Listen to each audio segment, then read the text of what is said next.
LinkedIn, and more. Every city in America wants to find a way to emulate that success. Raleigh stands out as a top metro for tech employment gains over the years, but so do we. Charlotte ranks ninth in the nation, and where Silicon Valley has its PayPal mafia, made up of the company's founders, Charlotte has what is becoming known as the passport mafia. Passport started in 2010 and became a place where several employees got enough firsthand experience to go out on their own. So, what is the tech or entrepreneur ecosystem like here? And when you look at Charlotte from the outside, are we considered a good place to create a technology or other kind of startup? Are we viewed as a tech entrepreneur's playground? For that discussion, we invited the founder of the company that gave rise to the phrase Passport Mafia. Khristian Gutierrez is the CEO and co-founder of Passport, who then went on to co-found Civic Eye, another Charlotte-based startup, only to return to Passport as its CEO. Teddy Fitzgibbons is CEO and co-founder of StreetFair, and Symone Graham is a staff writer at the Charlotte Business Journal, covering banking and financial services, technology, entrepreneurs, and small business. You have your beat cut out for you, Symone. Welcome, everybody. Good morning. Good Good morning. morning. Morning. So before we get too deeply into this topic, let me find out about the companies we're talking to here. Christian, let me start with you because I believe it was your co-founder, Bob Yoakum, if that's how you say his last name. How do you say his last name, by the way? Joachim. Joachim. Okay. Well, boy, was I wrong. Okay. So your co-founder, Bob Joachim, coined the term passport mafia because of the parallels that he saw between your company and the mafia created by PayPal. So what was it about your company that has spawned 20 people who struck out on their own to start up 13 other companies? Oh gosh. Thank you, Mike, for the question. And um, I'm, I, I have to start with culture, the culture of our business that we built. And I'm going to put a pin in the word "we" and come back to it. Was one that fostered grit, perseverance, determination, hunger, excitement, passion. I can continue just on and on. But really, the culture that our initial team um, put in place was one that thrived on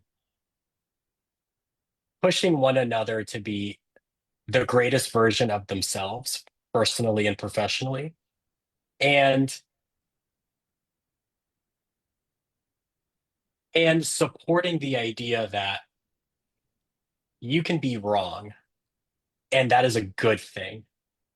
And we set these principles out early on in our business, and one of them was this idea of know what you don't know. Let's not have a culture where we pretend to know things, right? So just embedded in the day to day and the projects and the customer interactions was this hunger of discovery. And by way of that, this flywheel started to spin, not just improving the business we were building, which was Passport, and I'll be excited to come back and discuss and describe that, what we do in the market, but one that started asking questions about the broader universe around this country, around other communities and other areas that might need improvement. So you have this culture that you talked about, and I don't want to talk more about that because it seems you're following in the footsteps of a lot of inventors who have said it's good to fail because you learn from your failures, so don't be afraid of it. But aside from having this culture of where it's okay to fail and you strive to be your best self, you're going back once again to your co-founder Bob Joachim. He told the Business Journal that those who were part of Passport's early years had a front row seat to the reality of building a company, learning that it's hard but possible. I'm just curious because that seems to be the case anywhere you have a startup. It's hard, but possible. And people who come into that company, no matter what it is, early on, have that front row seat. What made yours different? Just the culture? Bob makes such an incredible point here. Y- I'll start off by just saying most startups fail, to be very clear. Like multiple nines, 99 plus percent of startups just don't make it, period. Okay. And then when you take the segment of the ones that do well, that eventually become profitable, that eventually become thriving businesses. You can segment those into ones that sort of were just a rocket ship from day one and made it, crushed, became a unicorn. Others that, did well, but things were difficult. And others that, were a roller coaster day in and day out. And perhaps some of the other buckets that I just described would consider their journey to be the latter. But I think the latter journey in our business is what made it special. So if I can double click on Bob's commentary of hard but possible, building this business has been a roller coaster, high highs, low lows. Just when you think you're winning and we're taking over and customers are excited, something happens and you get punched in the gut.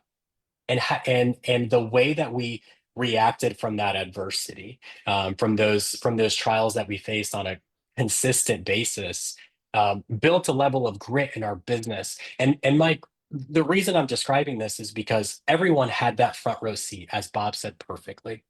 And so what people realized was that, hey, if they decided to take a step on their own to go build something great, that the first, the second, the fifth time they got punched in the gut, the journey's not over. You can continue to fight and climb and push for what you believe in.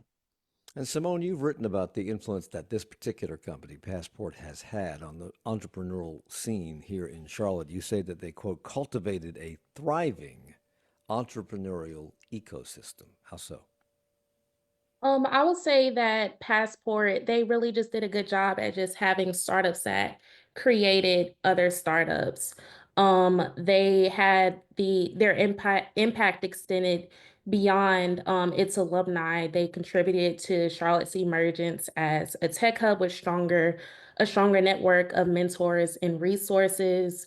Um, I would also say that they just demonstrate that Charlotte can produce high growth tech firms, inspiring more entrepreneurs and increasing investor confidence in the Charlotte area. Yeah, I and want to sorry, Mike. go Go ahead, ahead. Teddy. Go ahead. Well, I was going to add to that. I think from kind of an insider's point of view, one of the things that culturally Passport did really well, that came obviously from the leadership there, was one of empowering kind of young, hungry talent, more so than most, and specifically being able to, or giving team members, a lot of autonomy and a lot of authority earlier in their career than maybe on paper would have made sense, was standard at Passport. And I think if you look at the founders, the ex-Passport founders that have started companies, myself included, we were all given opportunities that on paper we may not have earned in a traditional sense at Passport. And that let us get some of that imposter syndrome that every founder faces kind of out of the way early, and built the confidence that, like, maybe it's not that crazy for me to step into, an uphill battle or kind of crazy odds, and take a big swing.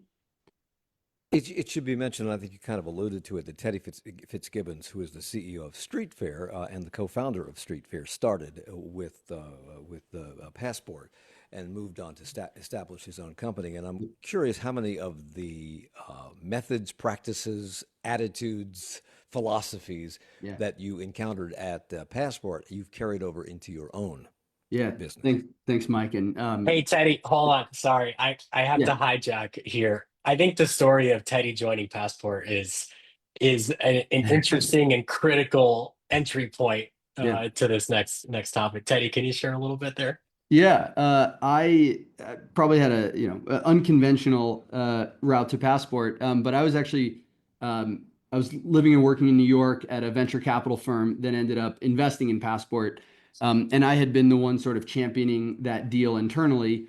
It was a marathon process. I got to know Bob, Khristian, and Brad, and a bunch of the management team very well, and just fell in love with that kind of culture even from the outside, and knew that that was where I was excited to work.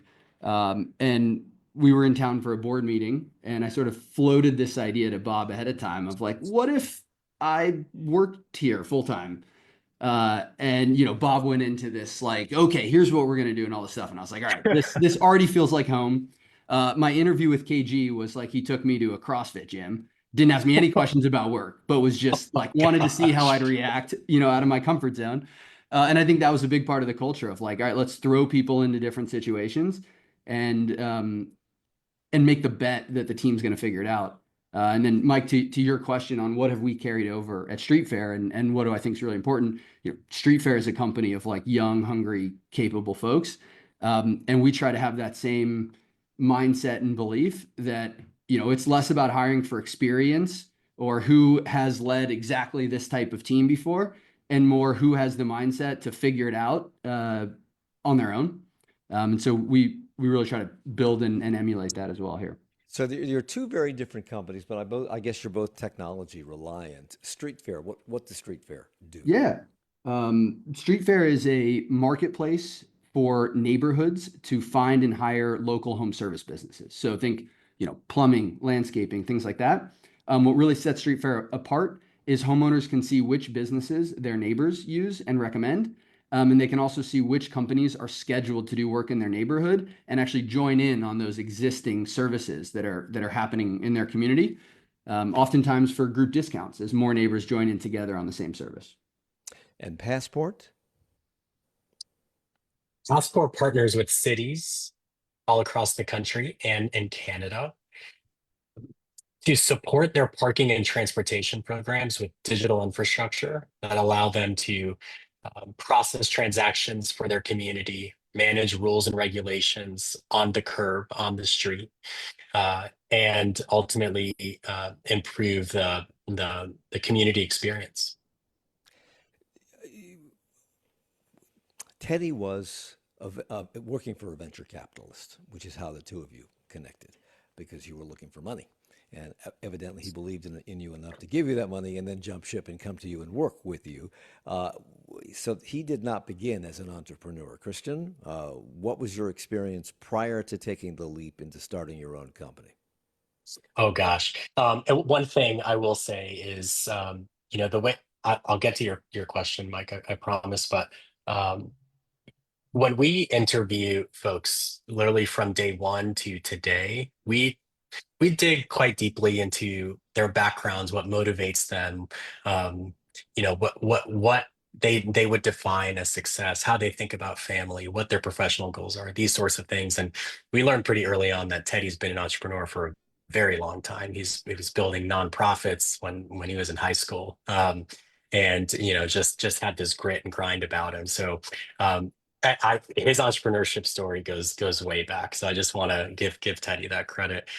For me personally, I'd be remiss if I didn't just take a minute and talk about my co-founder, Bob Joachim. In my career, a lot of people talk about internships. Most people don't talk about this concept of apprenticeship. It's something like early 1900s, right? But for me, I've had a very unique opportunity in my career where for about a decade I got to apprentice with my co-founder, my personal mentor and best friend, Bob Joachim, who's recently returned to our company as our executive chairman and supporting in various different ways. And I have to mention him and just give him so much thanks for the opportunity. When Teddy talked about giving people opportunities early on, Bob gave me that opportunity early on to dive in head first. And I got to tell you, apprenticeships go back to the 1300s, I think. So we'll come back and talk way about earlier that than I in a thought. moment. Yes. Good morning. Coming up on the next Charlotte Talks Local News Roundup, Mecklenburg County has a new manager. Mike Bryant will replace retiring Dina Diorio. A statewide burn ban is lifted, and well-timed rain helps firefighters in western North Carolina battling blazes. A wrinkle in the race for the state Supreme Court, and 2 Carolina teams are in the Final Four. Those stories and more with our roundtable of reporters tomorrow morning at 9 on 90.7 WFAE. Recently on Wait Wait, Eugene Cordero bragged about his dating game. Yeah, I usually start my first dates with like a good 2-page monologue, and then I do 16 bars of my favorite up-tempo Broadway show. Right. I'm Peter Sagal. We're putting on a great show for anybody meeting us for the first time with special guest Sterling K. Brown and new panelist Tig Notaro on this week's Wait Wait from NPR. And you can tune in to Wait Wait Don't Tell Me Saturday morning at 10 o'clock. Support comes from WFAE listeners and Charlotte Center City partners presenting Charlotte Shout, an uptown celebration of music, art, food, and ideas from around the corner and around the world. April 4th through the 20th, charlotteshout.com, and UNC Keenan Flagler Business School offering the Charlotte Executive MBA program. Students can earn an MBA and connect with business community with weekly classes uptown. charlottemba.unc.edu. It's Charlotte Talks on Listener Funded 90.7 WFAE and WFAE.org. I'm Mike Collins. We're talking about entrepreneurship and tech entrepreneurship and where Charlotte sits in the pantheon of cities competing for all these go-getters. Khristian Gutierrez is one of them. He's the CEO and co-founder of Passport. Teddy Fitzgibbons is the CEO and co-founder of StreetFair, and Symone Graham writes about all this stuff in the pages of the Charlotte Business Journal. Symone, since you do talk to a lot of these people, and because both of the gentlemen we have on the panel here this morning are young and they started younger, I'm curious, as you talk to these people, are most of them young? Most of these entrepreneurs, are they young? Yeah, I will say most of them are pretty young whenever I do talk to them. They're freshly starting out their business, or either they're in the early stages of their business, and they're either new to Charlotte or just have been here for a short amount of time. And so they come to Charlotte because Charlotte is really attractive when it comes to just people say that it is affordable here. People are attracted to the area because it does have a strong talent pipeline as well, a strong business climate. So these are reasons that younger small business owners or just aspiring business owners are just really coming to the Charlotte area. And when you talk to entrepreneurs in the course of your reporting, when you talk to the successful ones, as opposed to people who have pipe dreams that may not pan out, is there something in the character, in the approach of the successful ones that you can spot? I would say that the ones that are successful or just seem like they have that drive and that appetite to be successful and thrive are the ones that aren't afraid to mess up, aren't afraid to have challenges, the ones that flat out say that they've experienced these tribulations and trials that have really set them back, but it's really just how they overcome them. So they speak about how they've overcome these challenges. And whenever I hear about just how they've overcame those challenges, that's whenever I can really hear that what they've been through is really what has caused them to really become successful and really just become a thriving startup. Teddy, Kristen alluded to the fact that you've been kind of an entrepreneur since high school, but you did start out working for somebody else. And when you work for someone else, you have a job. Yeah. When you start your own company, everything falls on your shoulders. It's your venture. It is your life. I'd like to know how you describe the difference in the way you approach that, the way it makes you feel, the way it makes you think. Because now suddenly you are responsible not only for yourself, but people who work for you, and perhaps because it takes money to start some of these, you have a lot of money to pay back or investors to fund going forward. So, what, if anything, prepared you for that difference? Mike, that's a great question. It's one I think about a lot and kind of share my thoughts with aspiring founders and folks who ask. And I would say first, from a mindset perspective, being a founder is the opposite of kind of the glamorous profile that you often hear about. And you really have to want to build something from scratch. If you don't take kind of irrational joy from building something on your own and kind of solving those hard problems, like it's just, the juice isn't going to be worth the squeeze. Because it's not a good job. It's an amazing, rewarding job if you're kind of wired that way. And I think I knew from early on that I was, and I haven't wanted to do anything else other than start a company. So it felt natural when I did. But I would say the biggest sort of specific difference between being an employee at an established company and starting a company is what you alluded to, Mike. It's the lack of any infrastructure around you. So there is no hey, run that contract by legal before you send it, or like check with finance to see if that pricing makes sense. Like, you are finance, you are legal, you are HR, and there is no one, other than advisors, mentors, which is why it's so helpful. You can get that feedback on. You have to be comfortable with, like, well, I'm going to read about, HR law in North Carolina and decide if this makes sense or not. And so you So, have to be so, ready for that. so, Christian, you went through all this yourself when you started Passport, and you brought people on board. I'm not sure how big your company was when Teddy worked for it, but you have been responsible, as I said, for spinning off about 20 people who have started their own companies now. Uh, is that is that a good thing from your point of view? Because it takes a lot of money, time, and in other kinds of investment to bring people into your company, help them understand the culture, help them thrive. Now you've set them up to leave, and they do. So is that a good thing? It is probably the thing that I am most proud of in my career. And I think I can speak for Bob with the same commentary. To see people step off, take the risk, use the learnings, apply first principles, and build something great. And in some cases, folks that failed, great. These things are great, great opportunities for them, and just creating value in the market and the economy is I think a beautiful thing. But I'm also a really deep believer in capitalism and these forces. So Mike, I got to tell a story around just like what it was like from the culture and the mindset around starting your own business within Passport. There was one of my colleagues at the time who has since started a company, Devin Patel, who's the founder of On Brand. When we were both working at Passport, we were kind of hanging out outside of hours. It was probably like midnight at the time.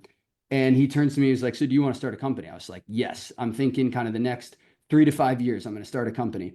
And his exact words to me were, "That's so dumb. You need to start a company in the next 6 months." And it was just like, whoa, just the urgency of like, no, if you want to do something, you have to do it right now. And I would say just the culture, even from Bob and Christian that you talked about was like, yeah, give us a couple years at Passport, and we're going to give you the experience and the platform to go do this on your own. In talking to you and in talking to other people in past programs who have become entrepreneurs, several of them, including you, Teddy, have said, I want to start a company. They didn't say, I want to start a company that brings together service providers to homeowners. They didn't say, I want to start a company that deals with the ins and outs of parking and collecting revenue for cities, et cetera. They just want to start a company. What is it about starting this company that you don't even know what it's going to do that is enticing? I think it's just it's the feeling, it's the adrenaline, and the ability to make a huge impact every morning, to every evening. It's, I never want another real job again. So that's just part of, I think, what kind of drives you. And I yeah, don't know what my can I, next one will be, but it will be something. so I like the way you phrase this question. Like, this sounds like, if a buddy wants to go get a tattoo, well, what tattoo are you getting? Well, Yeah. I don't know. I'll figure it out. But you should probably know before you go get that tattoo. I think there's a little bit of a different nuance here, and that is this wiring of problem solving. I mean, I'm in a text thread with 15 of these guys and gals, and even our current team at Passport. We're constantly pitching each other ideas. I mean, it's nonstop. I can probably look in my text messages and look at the last 7 days and see five pretty solid ideas that can make for viable businesses, right? And so I think this idea that Teddy or Morgan or David Singletary, Ben, these folks that have gone off and started these great businesses, if they are already wired to the idea that I want to go build something, then they're constantly looking, right? The world's created by people who understand that the boxes that are there, those walls are all movable, right? And so if people are already wired that way, then when something strikes them, then they know it's go time. So, Simone, you talk to these folks every day. Has this not rubbed off on you? You still go to work every morning for somebody else. And has none of this encouraged you to step out on your own and start your own company? And if not, Why not? Does it take a certain kind of person to be able to want to do this? So I've heard many stories of just how people have wanted to, or why they wanted to start a business, what all they have been through when it comes to starting a business. And I will say that it does, just hearing their drive, their passion, their mission and vision for their companies, those are reasons that kind of make me also think about just, what is something that I can be passionate about and also just help others with as well. So just hearing other people's grit and their grind, I will say that does rub off, but the challenges that these companies face and business owners face, especially when first starting out, I will say that it does provide a little bit of pause, but just seeing that how they end up being successful in the end, that is a reason just to maybe why not try it out. When I was starting out 150 years ago, you had to be a wealthy person to own a radio station or a television station, so it was not practical. If you wanted to be in the business, you got a job working for one of those people, and the same is true, I think, for people who work in print. But today, with digital technology, I could start a podcast in the next. I could just walk out of here right now and start a podcast in 5 minutes, and you could do the same with a Substack, Simone. Why don't we? Um, I will say that sometimes it is harder for people. It's not as flexible for people to, especially if they are having a full-time job at the time. It's hard for them to kind of work on also launching a business at the same time. So time is also a factor. And then also just funding as well. Money is also a major factor when it comes to starting a business. So people are apprehensive when it comes to that because of those two main things. So it does take a little bit of just really planning, and it takes that flexibility to have the amount of time to be able to just potentially start a Well, business. here's one reason why, because I had a small business for a while that ended up being pretty successful, much to my surprise and even chagrin from time to time. But you work really long, hard hours. You work weekends, 7 days a week. The clock does not stop at 5 o'clock. You have to get, because you are everything. You are the legal department. If you're not doing what you started the business to do, you're in the back office doing payroll, or you're doing paying the bills or whatever. And in many cases, you take very low or no salary for a time period, and that time period may come and go over time. You may work for a while for money, and then for a while you have to pay your employees so you don't pay yourself. Was that your experience, Teddy?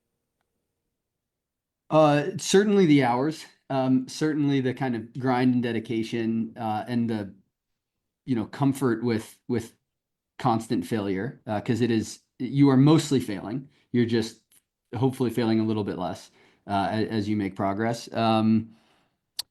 So yes, I think that has been my experience so far. You have to be mentally prepared. I'll say it again, starting a company is not a good job. But for, folks wired this way, it's sort of like the only job that you'd want. But it's it's a challenge, and there are a lot of sacrifices that come with it. And But Christian, Mike, I think there's a really good analogy and line that you can extend from essentially the American legal system and construct that a business is a person, right? Like legally, a business is technically treated as a person. Uh, it's why often when folks start these businesses, they talk about them as babies. That's their baby, right? This mentality of this is a thing that needs to grow. I have to feed it. I have to be around it um, all day and all night, and it's not a job for these founders. I mean, Teddy keeps making the joke, and I think he's right. It's not. If you consider it like, hey, this is my my nights, but this is the thing that's going to pay for my lifestyle. This sort of like that mentality. If you approach it that way, you might struggle. If you approach it with, gosh, I can build something great and see this thing go live beyond me. After me, it's going to continue to provide value to society. And Christian, your partner Bob told the Business Journal that there were times when the two of you and maybe the other founders, if there are other founders, took no salary for periods of time to make the thing work and keep it afloat. And you were also able to attract talent at below market pay scales. I'm curious as to how you did that. Why people would come to work at below market pay for a Yeah, startup, which has no guarantee of success. fair. So I'll take the response here in two parts. One, would also be remiss if I didn't mention that Bob and I are both second generation Americans.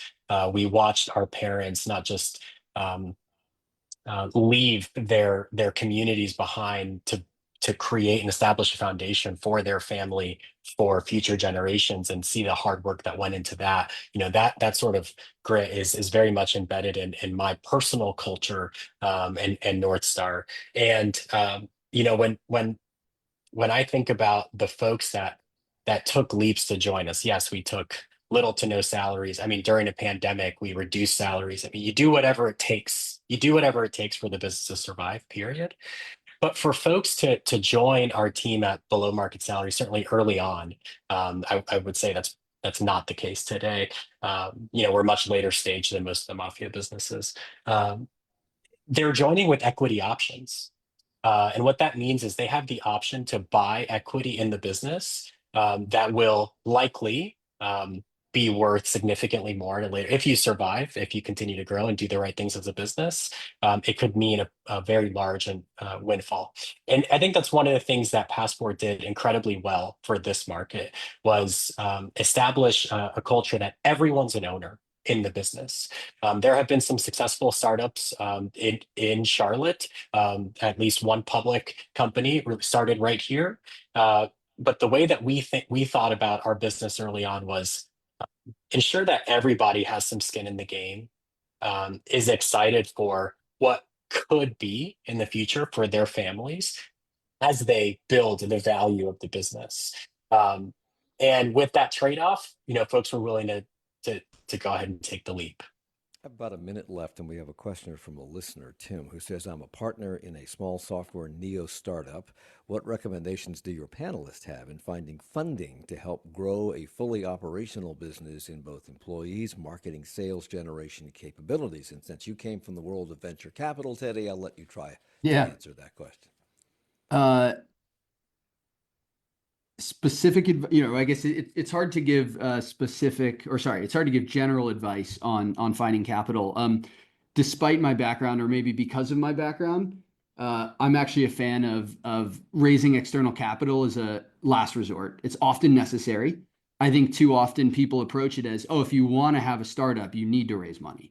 I think the best companies are very efficient with their capital, and they don't need to raise external funding. Of course, there are a lot of business models out there that do require it. I think StreetFair is one. It's why we've raised capital. But focus on your differentiator and what you're going to build, and be really good at telling that story.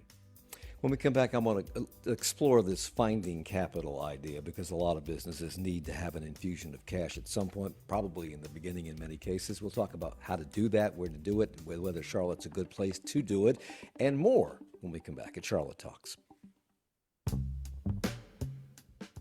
Coming up on Here and Now at noon, the average American spends up to 5 hours on their smartphone, and all that phone use and doom scrolling can have negative mental health effects.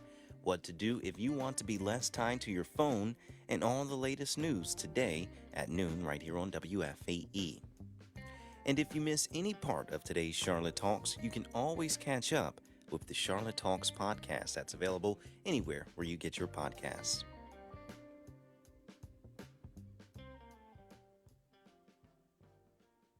Deepfake technology allows users to alter photos of people, often taken from social media, and show them in sexual or violent situations that never happened. Many are now so realistic it can be hard to spot them, and making them takes seconds using a smartphone app. Next time on 1A, how deepfakes are damaging the lives of young women and how one community successfully fought back. That's 1A coming up in just about 20 minutes at 10 o'clock here on WFAE. Join WFAE Thursday, April 10th for our Carolinas Climate Summit presented by Wells Fargo, a day-long series of sessions with climate experts, community leaders, and advocates exploring the impact of climate change in the Carolinas and how people at every level are addressing it. Tickets are available now at carolinasclimatesummit.org. This is WFAE. It's Charlotte Talks on listener funded 90.7 WFAE and WFHE. I'm Mike Collins. We're talking about entrepreneurship and whether or not Charlotte has the right climate. We're ninth in the nation. We have something going for us. We'll talk about that in a second. Khristian Gutierrez is with us. He's the CEO and co-founder of Passport. Teddy Fitzgibbons, the CEO and co-founder of StreetFair. And Symone Graham writes about all of this and more as a staff writer for the Charlotte Business Journal. Before the break, Symone, we were talking about the need for cash, startup cash, venture capitalist cash in some cases, but maybe not always. Everybody needs money to start a business, whether it's for equipment or whether it's for personnel, whatever it may be. How difficult is it to find that if you are a startup in Charlotte? Symone. Yeah, so venture capital specifically is one of the main challenges that startup founders do face in Charlotte. Mainly because Charlotte is really known as being a financial services hub. So just rooted in that, um, investors here are really risk averse when it comes to especially investing in early stage startups. And so it has been a challenge when it comes to just finding other access or just other opportunities of funding here, especially for diverse business owners. There was only about 8% of VC funding that went to Charlotte startups. And then that's less than half of 1% nationwide as well. So that calls for a need for more equitable investment strategies in the Charlotte area, and then also just more structured networking and mentorship programs for these business owners that are just providing or are just experiencing challenges when it comes to accessing funding here in Charlotte. So, Teddy, you were involved on the lending side or the investment side Yeah. of venture capitalists going out and talking to entrepreneurs and deciding whether or not to invest in their ventures.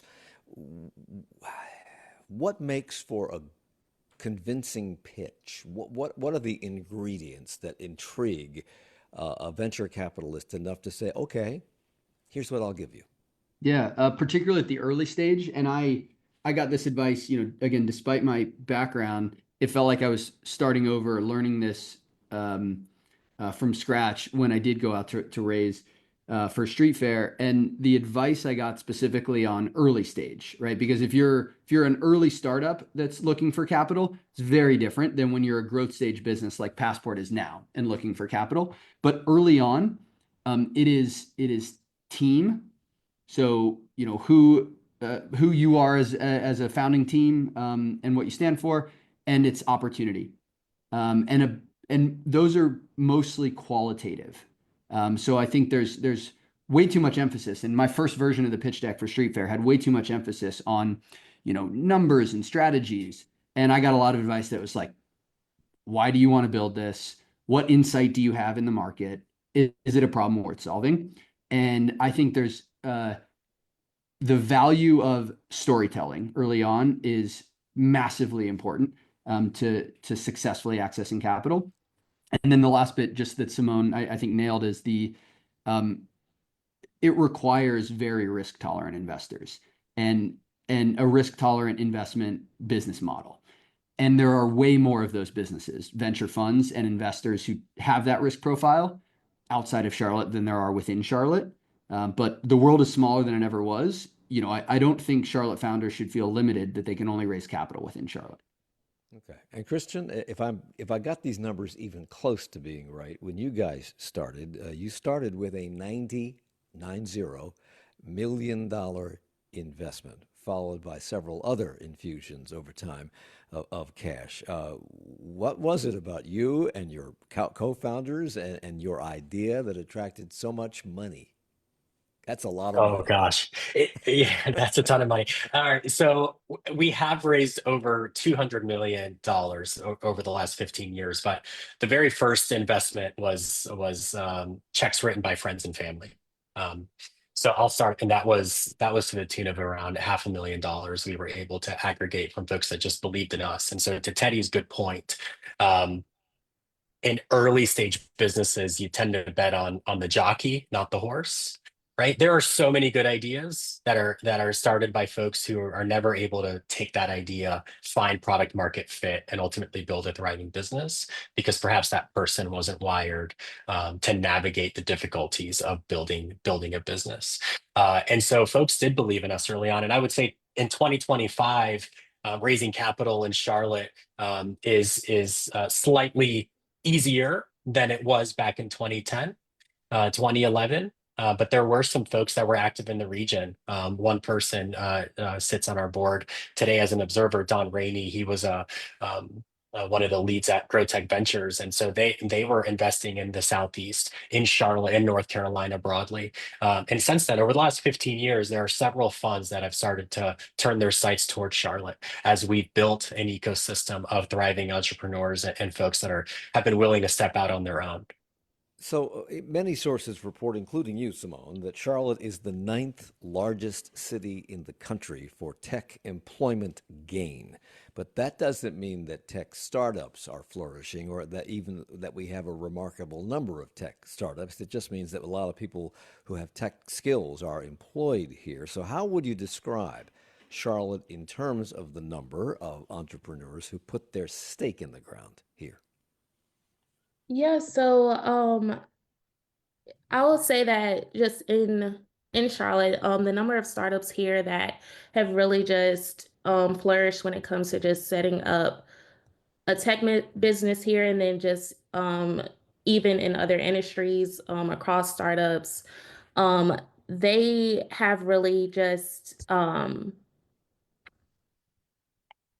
I would say that there has been probably about a um there's been a large increase over the past few years when it comes to just the amount of tech jobs here in Charlotte.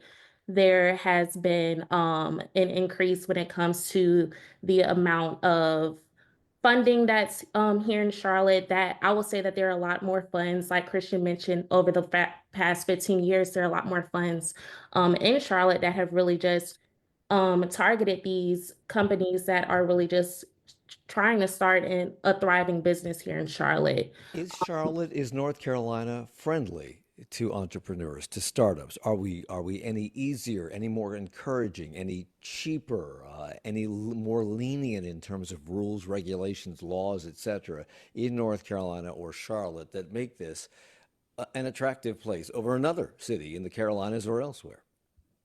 Yeah, so when we compare Charlotte to maybe a city like Raleigh, which is really flourishing when it comes to just especially research, and then also just for a Center for Technology and Business, Charlotte really is thrives when it comes to the banking sector here. Really just attracts talent here, and then also just access to infrastructure as well in Charlotte makes it appealing for local entrepreneurs.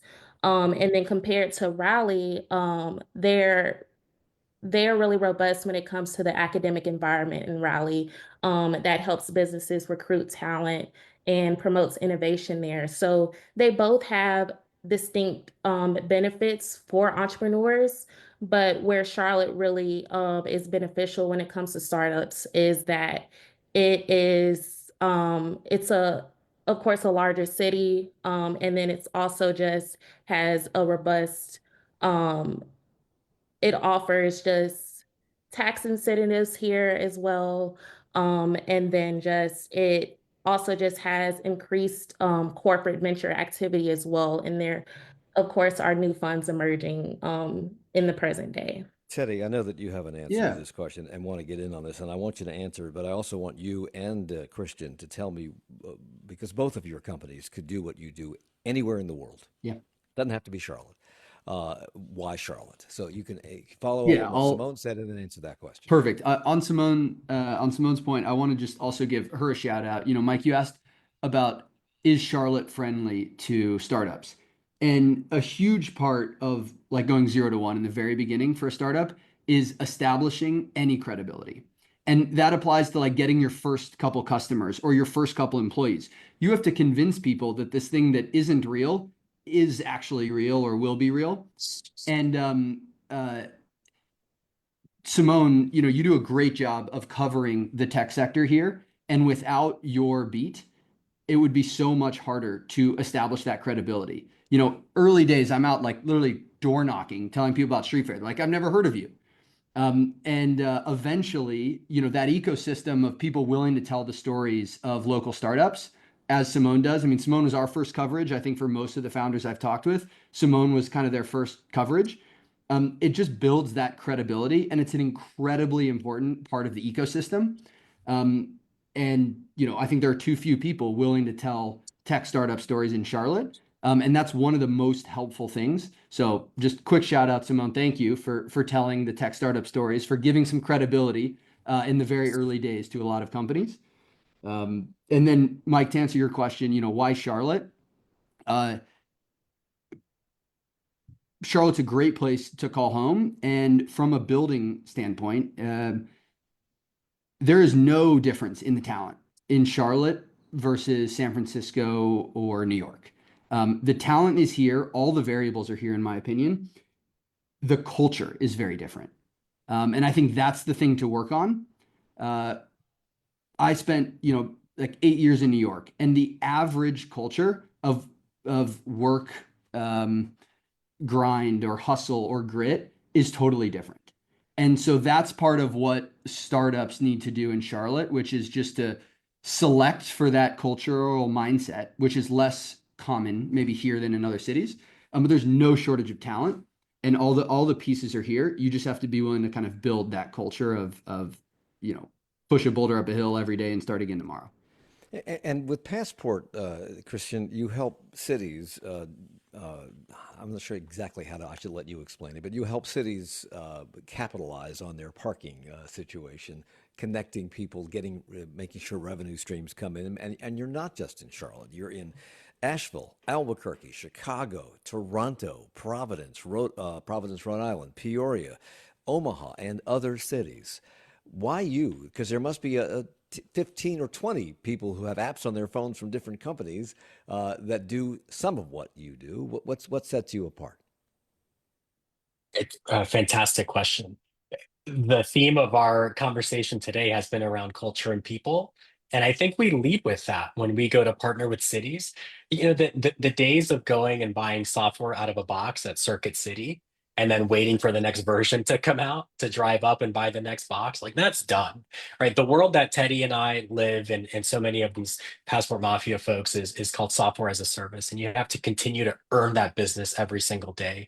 And so when you build a customer-centric organization, your customers feel it, and they will pick up the phone and call other potential customers and say, this company's a little different, right? Yeah, here are minimum requirements. Here's what you need to deliver for us. But this is how this company is going to take it to the next level, because they're always doing the things we've talked about on this show, problem solving, you know, hungry to go tackle and break through that next wall. I think, frankly, that's what sets us apart. I do need to pile on and shout out Symone and Charlotte Inno, Charlotte Business Journal. You know, these organizations have really wrapped their arms around the budding and growing community of technology founders and other types of business founders, which is huge and so critical to us. And I just have to say, you know, when I stepped away for a few years to go lead a public safety software company, you know, we invited Symone to come through. And even though I had already had some success for 10 years building another business, my heart was pounding through my chest before she walked through the door, because I know she's walking in and she sees like 12 of us working on computers, like just trying to figure this thing out and how we're going to go tackle the next problem. But she just comes in, she's hyped, she's excited. She wants to tell our story, and she did just that. And that was a non-zero factor for us having success in that business. So I'm really short on time, but Simone, the love is flowing here. So here's a question that will flow to you as well. We may be ninth in the nation in Charlotte, and you report that we did experience a 1.5% increase in high-tech employment, marking a 31.5% growth, all these numbers on the radio, since 2019. In comparison, Austin, Texas, and Silicon Valley had rates of 1.2%. That's lower than Charlotte, but Raleigh-Durham is fifth with a growth rate of 4.3%. Why is North Carolina doing so well, and what does Charlotte need to do better? So, yeah, so when it comes to just what North Carolina is doing well, so is um, North Carolina has a strong business climate. North Carolina is also just it has a strong also talent workforce, as mentioned before. And then also it also just has a strong, diverse industries as well when it comes to different kind of industries such as health tech, which is really growing here, logistics. So it does have those features to it. But what it could do better is just really when it comes to the limited diversity gap in funding, it could be better with that. And then also just for a need for more networking and mentorship programs, just an expansion of that. And then also just a more, when it comes to the risk averse investment culture as well, that also is something that could also decrease in the Charlotte area. And then also just the lack of local VC firms here.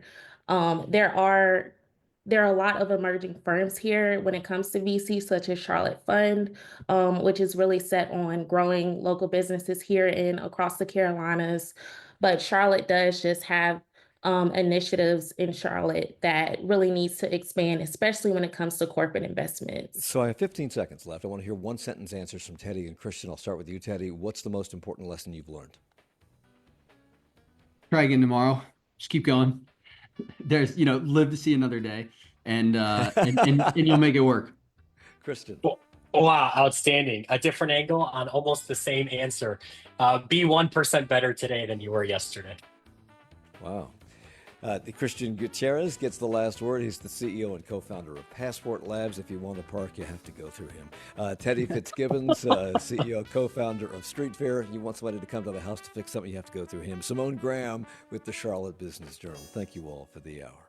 Thank you, Mike. Thank you. Charlotte Talks is a production of 90.7 WFAE. Support for Charlotte Talks comes from Mazda of South Charlotte. Our executive producer is Gabe Altieri. The senior producer is Sarah D'Elia. Our producer is Chris Jones. We have additional production help from Jesse Steinmetz. For more information on Charlotte Talks, to listen to past episodes, or to subscribe to the Charlotte Talks podcast, visit wfae.org/Charlotte Talks. Additional support for WFAE programming comes from the Corporation for Public Broadcasting, a private corporation funded by the American people.